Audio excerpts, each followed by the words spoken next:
السلام علیکم۔ اسلامی عقیدے کے مطابق تمام انبیاء علیہ السلام کو اللہ تعالیٰ نے اپنے مخلوق کی ہدایت کے لیے بھیجا۔ ایسے 5 انبیاء کو اول العزم رسول کہا جاتا ہے۔ ان انبیاء نے سب سے زیادہ قربانیاں اور استقامت پیش کی۔ وہ 5 رسول یہ ہیں: حضرت نوح علیہ السلام۔ حضرت نوح علیہ السلام 950 سال اپنی قوم کو ہدایت دیتے رہے اور انہوں نے اللہ کی توحید کی دعوت ان لوگوں کو دی۔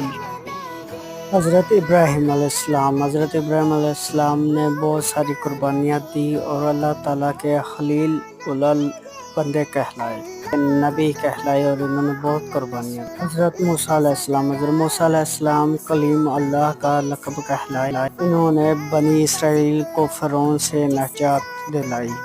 حضرت عیسیٰ علیہ السلام روح اللہ کہلائے اور ان پر